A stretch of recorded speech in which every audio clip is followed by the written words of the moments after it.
In other words, the pimps, the perpetrators, and the purchasers of sex.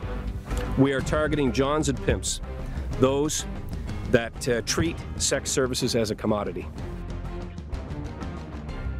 Justice Minister Peter MacKay tabling major reforms on sex work. The new legislation targets pimps and Johns while supposedly providing more support for sex workers, but some say the law makes it more difficult for those workers. Let's take a look at the new legislation. 3 major changes. It's now illegal to buy sex, illegal to advertise sexual services, and illegal to sell sex where minors are present. The whole reason we're, of course, having this conversation, the Supreme Court in December struck down the rules as they stood. Political commentator J.J. McCullough joins me now from Vancouver. J.J., my take on this, I think it's a bad law. I've written a number of columns on this, debated a number of people on this. Full disclaimer, I am not a prostitute, nor have I used the services of, or do I plan to in the near future. But I think it's commerce, and I think free adults should be able to be free to do what they want. And I think the laws should be rewritten to hone going after child abuse, sex slavery, and human trafficking. What do you think about these laws? Well, I mean, I think that this package of laws is actually pretty decent considering sort of the restraints that the Supreme Court has placed on Parliament in terms of the limitation of what you can and cannot allow. I mean, I think that one of the great issues that we get into this kind of, when we get into this issue is the idea of sort of like what kind of society we want to live in. So we might be able to say like, yeah, in the name of sort of free enterprise, free commerce, like if I want to have sex with someone and they want to pay me for the service, maybe that's okay as a private one-on-one transaction, which, as it should be noted, is not explicitly banned in this new law. There is actually a lot of provisions that allow for private, consensual, sexual commerce transactions between individuals. There's a lot of permissive grounds in which this is allowed to happen. What is not allowed, however, is the idea of having a big sex work industry. This is something that I think is very important to realize. Do we want to live in a society in which sex is, a commodity that is brazenly bought and sold in public, that is advertised on television and in newspapers, or do we want to live in a society in which we discourage this kind of behavior, in which this kind of behavior is still kept, as much as possible outside of public society? It is discouraged, it is stigmatized.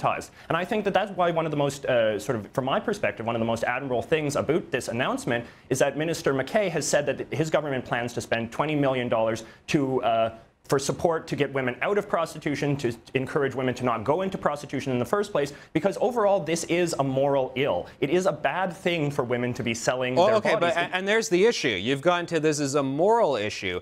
And I think we need to avoid moral issues being legislative issues as much as possible, because the problem with that is a guy gets into office who you don't share the morals with, you're suddenly saying, here you go, Mr. Trudeau, make the society you want. I completely agree with you that $20 million, if there are women who do not want to be there and they haven't found an exit strategy yet, if we can fund that exit strategy, fine. But making it illegal to purchase sex, I have received emails from a number of otherwise law-abiding sex workers who say, look, I don't want my customer to be treated like a criminal. That hurts me too. And these are not people who are in this against their will. And I think we need to find a way to allow these people to do whatsoever they please. It's quite simply none of my business. And it doesn't bleed out into the broader society because there are laws against There are already laws against, beating up a prostitute, just like there's laws against beating up, anyone working anywhere. We don't need a specific law to deal with that. Well, but as I said, the law actually allows for private consensual sexual commerce transactions. The bill explicitly allows for that, as long as it's a sort of like it occurs in a sort of intimate one-on-one context. What the bill doesn't allow is for sex to be bought. It doesn't allow for the purchasing of sex. If you still wanted to, you could dragnet those people in this new legislation. There are a lot of clauses.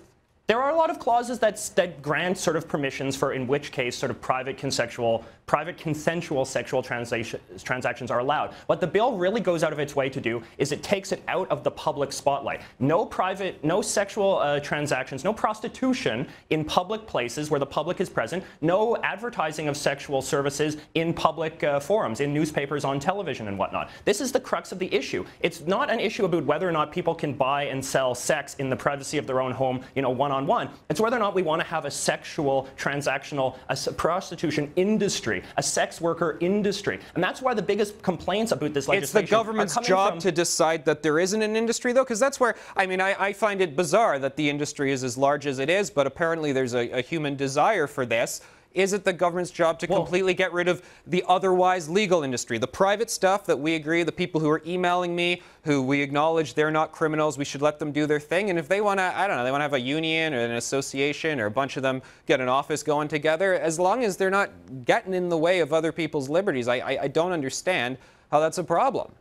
Well, it does become a moral issue. It becomes an issue of what sort of society do we want to live in? What kind of society do we want our children to grow up in? But we deal with moral issues in the community, JJ. We deal with them in our faith groups. I mean, if you don't want your family drifting into this territory, we raise our families to make these moral choices. We don't need the law to raise our families for us in this moral realm. But government has a very powerful role in what sort of behavior it chooses to consent to and what kind of behavior it chooses to stigmatize or not stigmatize. I mean, that's an enormous sort of role in sort of forming common morality of a society. And that's why, again, like, I feel like there has to be a stigma against prostitution. Prostitution is a moral ill. And I can speak from some personal experience because my father has worked as a counselor in this field for many, many years. And there's very few women that are in this for the right reasons, that are happy about it. There is a sort of far left fringe that sees this as the new front in sexual liberation, but those people are a very small minority, and so there has to be some effort. There are no good we as a statistics society to have determine be trying that. to get away from this, and I just think that the $20 million is what we should be really focusing on in many respects. And I think I would like to hear a lot of people's perspective on that $20 million,